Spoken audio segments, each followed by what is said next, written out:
Alright everybody, today we're going to do chemical versus physical properties, and we're going to talk about properties and changes all in one video. Got a lot to cover. So we have a difference between things called chemical versus physical properties. Now physical properties, a physical property is a quality or a condition of a substance that can be observed or measured without changing the substance's composition. In other words, you can look at water and you can see that it's clear. You don't need to change water to make that happen. You can figure out that it can cool down and become ice. You can do that and the ice is still water. Right? You don't have to do something like burn a match, for example, which destroys the match. That's not a physical property. Okay? So I've just given you some examples of a physical property because it can be observed without changing the substance's composition.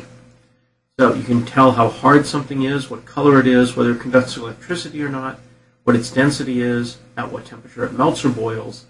Can you pound it into a sheet? That's malleability. These are all examples of physical properties. So what's a chemical property? Chemical property, you have to change it. So it's the ability of a substance, an element, or a compound, remember that's a pure substance, to undergo a specific chemical change. When it goes through a chemical change, it's not what it used to be before. So the one that I gave you was wood burning, right? Cooking, wood rotting, for example. Any of these are examples: rotting, rusting, burning, fermenting, exploding, corroding, decomposing. All of those are examples of a chemical change. Because when you're done, the thing you started with is not the thing you're ending with. It's a different chemical thing. Right? Chemical properties can be observed only when the substance goes through a chemical change, which means when you're done, you do not have the same thing you started with. Right? We talked in our last podcast about sodium and chlorine, and you mix them together and you get table salt, and how the properties change. Chemical properties can be used to identify a substance. That's a practical use because it's used, for example, in criminal investigations. Now, I'll warn you, this messes up my students every year, so I'm going to warn you. These definitions are chemistry definitions. The fact that wood can burn is a chemical property. But you say, well, wait a minute, I can see it burning. Isn't that a physical change too? No, it's not. Not by, yes, to your eyes it is, but in reality to a chemist it is not. Remember, a physical property is something that can be observed without changing the chemical composition of the sample. Burning a piece of wood, you are changing it from wood into carbon dioxide and water that's coming off the thing. The chemical property can only be observed by changing the chemical composition of the sample. So, during a physical change, remember it's still the same thing. Some properties of the material may change, but the composition does not change. Right? A perfect example is gallium. Gallium is a metal, but when you put it in your hand, if it's at room temperature, it's a solid. But as soon as it gets in your hand, it melts because your hand is warm. Right? An example would be anything melting, anything freezing. If I take water and I cool it down, it's going to freeze. If I heat it up, it's going to boil. But it's still water. Those are physical changes. Physical changes can be classified as reversible or irreversible.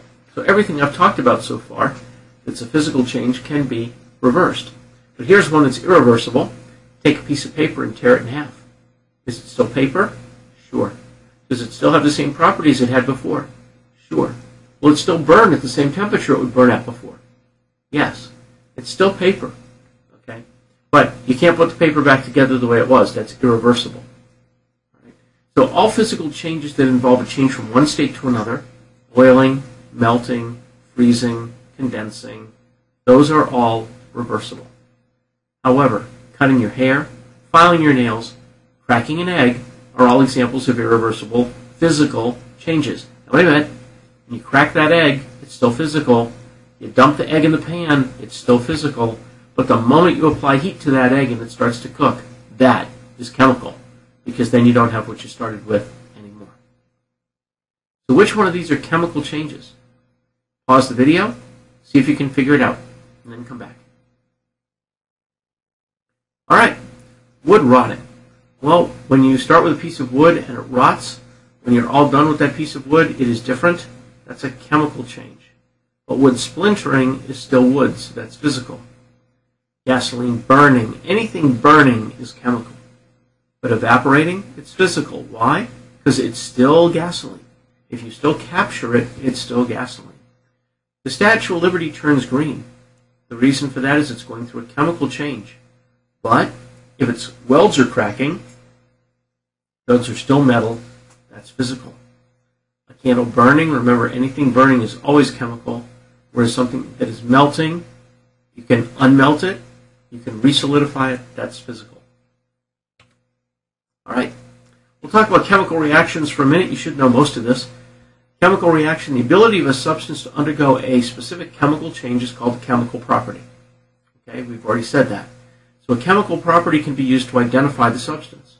But chemical properties can only be observed when the substance undergoes a chemical change, which means you are destroying the substance in the process of going through a chemical reaction. Now, we see chemical reactions all the time. During a chemical change, the composition of the matter always changes. So exactly what its chemical composition is changing. So recall that during a physical change, the composition of the matter never changes. All right, so if I have some iron and some sulfur, and I separate it by using a magnet, the iron is attracted to the magnet, the sulfur is not, that's an example of a physical change.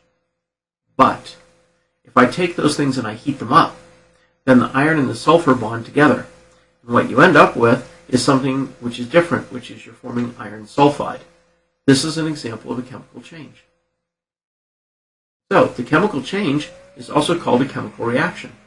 So for example, when I take the iron and I add to it the sulfur and I heat it up, it requires heat to make this happen. Once I heat it up, I get a new substance called iron sulfide, the Fe iron 2 sulfide actually, and these things bond together. Right? This is now a different substance and it's chemically bonded together. That is a chemical reaction. One or more substances, in this case two, are changing into a new substance or new substances during the chemical reaction. And the things over here on the left, you already know this. Those things over here, those are called reactants. And these things over here on the right are called products. Right? That is something that you should know. Okay. All right. So how do we know that a chemical change has taken place? Well, let's think about what you see when you fry an egg. Well, the color changes, doesn't it? So that's an example. What happens if you take some baking soda and you mix it with vinegar? You get all these bubbles coming off, so you're getting a gas that shows up. Okay? So those are examples of things that kind of give you a sense that a chemical change is taking place. You can have a transfer of energy, endothermic versus exothermic reactions. In other words, a match burning. It generates heat.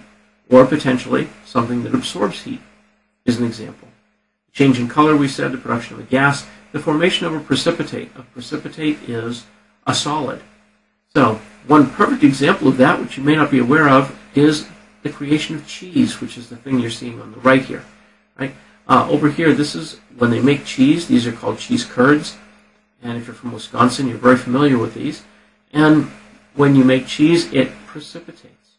So it makes a solid. All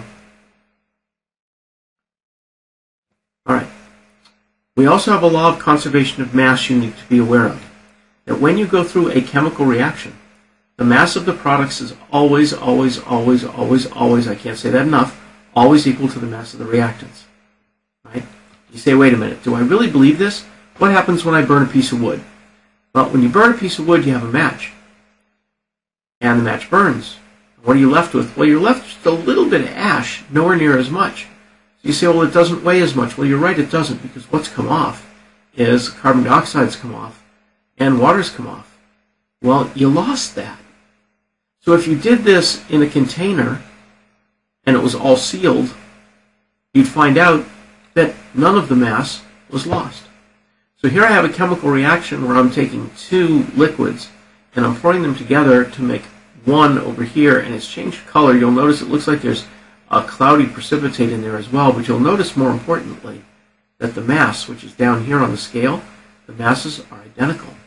The law of conservation of mass states that in any physical change or chemical reaction, the mass is conserved.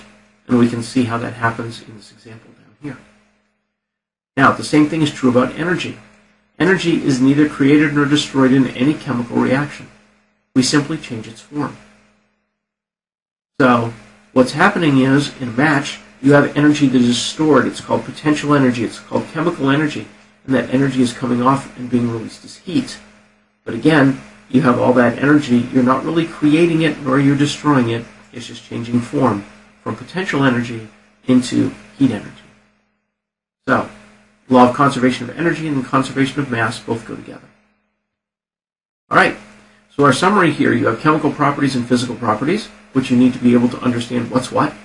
Changes, both chemical and physical, you need to be able to identify them. Were you given some examples?